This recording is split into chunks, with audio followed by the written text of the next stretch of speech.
with it. Game 7, I do believe if you're going to have home ice advantage, that is the game you want.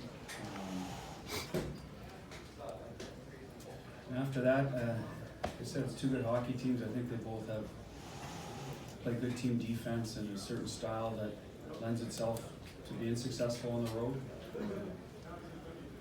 That'd be my only, I guess, opinion on that. We're glad to have home ice this game. St. Louis has bounced back all the time, so I'm sure they'll be comfortable. They're 9-3 on the road, so they probably don't see it as a disadvantage at all. And if I can just follow up quick, just nerves, how do you handle it? Is there any specific way, or you just play through it? Well, I think you're going to have some.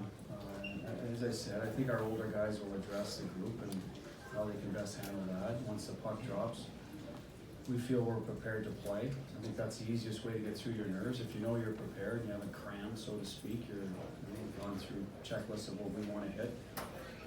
Tomorrow we'll be sticking with our routine, so hopefully that calms your nerves, just knowing that you've prepared this way 100 and whatever it is, 7 times or 6 times, and that's enough to get you through it early on, and you got to play hockey. Front right, Steven. First, you mentioned in this series, whichever team is the one that kind of gets to its game and plays its style of game will most likely to win it. What is the key to you guys getting to your game and keeping the Blues from getting to their game? Well, I think puck possession for both sides. Usually the turkeys were both. I mean, listen, they've said it. They forecheck turnovers. Create some situations down low where they hang on to the puck, force you to defend. I think when we have the puck, it's either attack or forecheck, but I think we're kind of a mix. But at the end of the day, it starts with face-offs, who controls the play with the puck, who manages it better. To me, that's typically it. If you manage the puck well, you can get to your game. Assuming you have structure. Both teams I find are well structured. So get the puck, how you do that, win face-offs or create turnovers, and then manage it. I think that's the key for both teams.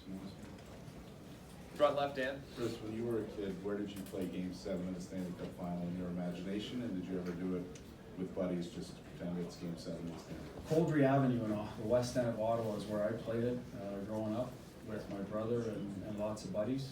I said it before, I was, like a lot of kids, Bobby Orr. I didn't score in Game 7, we lost, we played it again. That's the way it went. I never imagined myself as a kid coaching it, I'm not going to lie to you, as a player. But here I am, it's the next best thing. So that's where it was for me. In the middle of winter, the middle of summer, didn't matter on the street. Our street would freeze over, not frozen all winter, don't get me wrong, but when it snowed and sleet, it would stay frozen for a bit. So either the sponge puck or tennis balls. What was the street? Coldry Avenue, Coldrey. I remember it well. I was there for a long time. Right side, fourth row. Hey, Coach, if you can think back when Tuukka came back from the break he took earlier in the season, did you notice right away then, or was it later that he was where he needed to be? No, I think it took a while to, I can't speak for, personally how he felt the day he came back. I just know that his game, he started working on it to get back where it needed to be, and I thought it was probably hit his stride. You're testing my memory here, but I thought it was in January, February, it really got hot with one of those streaks. What was it, 19 Like that game in Buffalo, or maybe right before the Winter Classic? Yeah, which is late December. Yeah. Then he got run over against the Rangers. That was late January, so he missed it. Well, we went on break, so we were fortunate there with that injury. He didn't miss a lot of time. Although Yarrow was playing well, but for his sake, he didn't miss a lot of time. So I wouldn't say right away, but certainly worked his way back towards it and found it. He was real consistent after that. And he's been real consistent for this stretch. We've said that. He hasn't had a bad outing. Would you say, win or lose tomorrow, would you say he's shut the critics up? Well, that's up for them to decide. I usually follow me. I've been honest with his play for 3 years I've been here, but I'm not a critic. I always believe he's one of the elite goalies in the league. I think when you win championships, it cements that.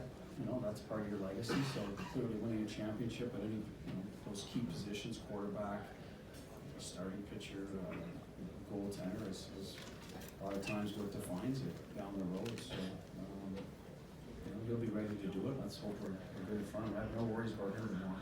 It's more about our team to be ready to go and execute in the way we need to. We'll do two more for Coach, right side, fifth row.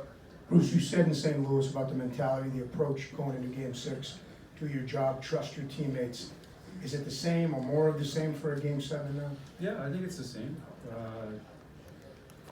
It's the same, sort of situation. If you don't get it done, you're done. There's a little more on the line, obviously, if you win now, because it is the last game no matter what. But still, we're gonna look at it. That's our approach. I think we're a team. We need our better players to step up to play to their level, just like we need our role players to play to their level.